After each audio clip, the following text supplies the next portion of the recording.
بادشاہ نے کہا کہ میں نے خواب دیکھا ہے، دیکھتا کیا ہوں کہ 7 موٹی گائیں ہیں جن کو 7 دبلی گائیں کھا رہی ہیں، اور 7 خوشے سبز ہیں اور 7 خشک۔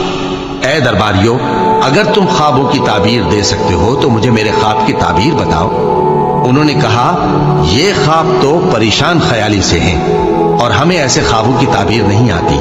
اور وہ شخص جو دونوں قیدیوں میں سے رہائی پا گیا تھا اور جسے مدت کے بعد وہ بات یاد آ گئی، بول اٹھا کہ میں آپ کو اس کی تعبیر لا بتاتا ہوں، مجھے قید خانے جانے کی اجازت دیجیے۔ غرض وہ یوسف کے پاس آیا اور کہنے لگا، یوسف، اے بڑے سچے یوسف، ہمیں اس خواب کی تعبیر بتائیے کہ 7 موٹی گایوں کو 7 دبلی گائیں کھا رہی ہیں، اور 7 خوشے سبز ہیں اور 7 سوکھے، تاکہ میں لوگوں کے پاس واپس جا کر تعبیر بتاؤں۔ عجب نہیں کہ وہ تمہاری قدر جانے۔ انہوں نے کہا کہ تم لوگ 7 سال متواتر کھیتی کرتے رہو گے، تو جو غلہ کاٹو تو تھوڑے سے غلے کے سوا جو کھانے میں آئے باقی کو خوشوں میں ہی رہنے دینا۔ پھر اس کے بعد خشک سالی کے 7 سخت سال آئیں گے کہ جو غلہ تم نے جمع کر رکھا ہوگا وہ سب کو کھا جائیں گے، صرف وہی تھوڑا سا رہ جائے گا جو تم احتیاط سے رکھ چھوڑو گے۔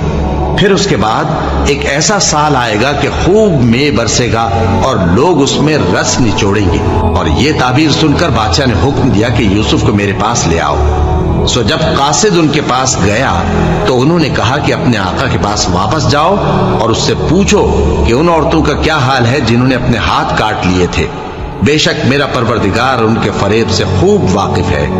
بادشاہ نے عورتوں سے پوچھا کہ تمہارا کیا قصہ تھا جب تم نے یوسف کو اپنی طرف مائل کرنا چاہا؟ سب بول اٹھیں کہ اللہ پاک ہے، ہم نے اس میں کوئی برائی معلوم نہیں کی۔ عزیز کی بیوی نے کہا، اب سچی بات تو ظاہر ہو ہی گئی ہے، اصل یہ ہے کہ میں نے اس کو اپنی طرف مائل کرنا چاہا تھا اور وہ بے شک سچا ہے۔ یوسف نے کہا کہ میں نے یہ بات اس لیے پوچھی ہے کہ عزیز کو یقین ہو جائے کہ میں نے اس کی پیٹھ پیچھے اس کی امانت میں خیانت نہیں کی، اور اللہ خیانت کرنے والوں کی چال کو چلنے نہیں دیتا۔ اور میں اپنے آپ کو پاک صاف نہیں کہتا، کیونکہ نفس ہمارا انسان کو برائی ہی سکھاتا رہتا ہے، مگر یہ کہ میرا پروردگار رحم فرمائے، بے شک میرا پروردگار بخشنے والا ہے، مہربان ہے۔ اور بادشاہ نے حکم دیا کہ اسے میرے پاس لاؤ، میں اسے اپنا مصاحب خاص بناؤں گا۔ پھر جب ان سے گفتگو کی تو کہا کہ آج سے تم ہمارے ہاں صاحب منزلت ہو اور صاحب اعتبار ہو۔ یوسف نے کہا، مجھے زرعی پیداوار پر مقرر کر دیجئے، کیونکہ میں حفاظت بھی کر سکتا ہوں اور اس کام سے واقف بھی ہوں۔ اس طرح ہم نے یوسف کو ملک مصر میں جگہ دی اور وہ اس ملک میں جہاں چاہتے تھے رہتے تھے۔ ہم اپنی رحمت جس پر چاہتے ہیں کرتے ہیں اور نیکوکاروں کے اجر کو ضائع نہیں کرتے، اور جو لوگ ایمان لائے اور ڈرتے رہے ان کے لیے آخرت کا اجر بہت بہتر ہے۔ اور یوسف کے بھائی کنعان سے مصر میں غلہ خریدنے کے لیے آئے تو یوسف کے پاس گئے، تو یوسف نے ان کو پہچان لیا اور وہ ان کو نہ پہچان سکے۔ اور جب یوسف نے ان کے لیے ان کا سامان تیار کر دیا تو کہا کہ پھر آنا تو جو باپ کی طرف سے تمہارا ایک اور بھائی ہے اسے بھی میرے پاس لیتے آنا۔ کیا تم نہیں دیکھتے کہ میں ناپ بھی پوری دیتا ہوں اور مہمانداری بھی خوب کرتا ہوں؟ اب اگر تم اسے میرے پاس نہ لاؤ گے تو نہ تمہیں میرے ہاں سے غلہ ملے گا اور نہ تم میرے پاس ہی آ سکو گے۔ انہوں نے کہا کہ ہم اس کے بارے میں اس کے والد کو پھسلائیں گے اور ہم یہ کام کر کے رہیں گے۔ اور یوسف نے اپنے خدام سے کہا کہ ان کا سرمایہ یعنی غلے کی قیمت ان کے سامان میں رکھ دو۔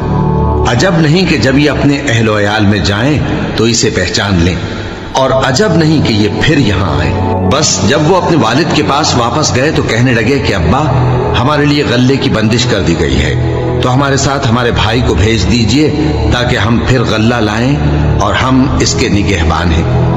یعقوب نے کہا کہ میں اس کے بارے میں تمہارا اعتبار نہیں کرتا، مگر ویسا ہی جیسا پہلے اس کے بھائی کے بارے میں کیا تھا، سو اللہ ہی بہتر نگہبان ہے اور وہ سب سے زیادہ رحم کرنے والا ہے۔ اور جب انہوں نے اپنا اسباب کھولا تو دیکھا کہ ان کا سرمایہ واپس کر دیا گیا ہے۔ کہنے لگے، ابا ہمیں اور کیا چاہیے؟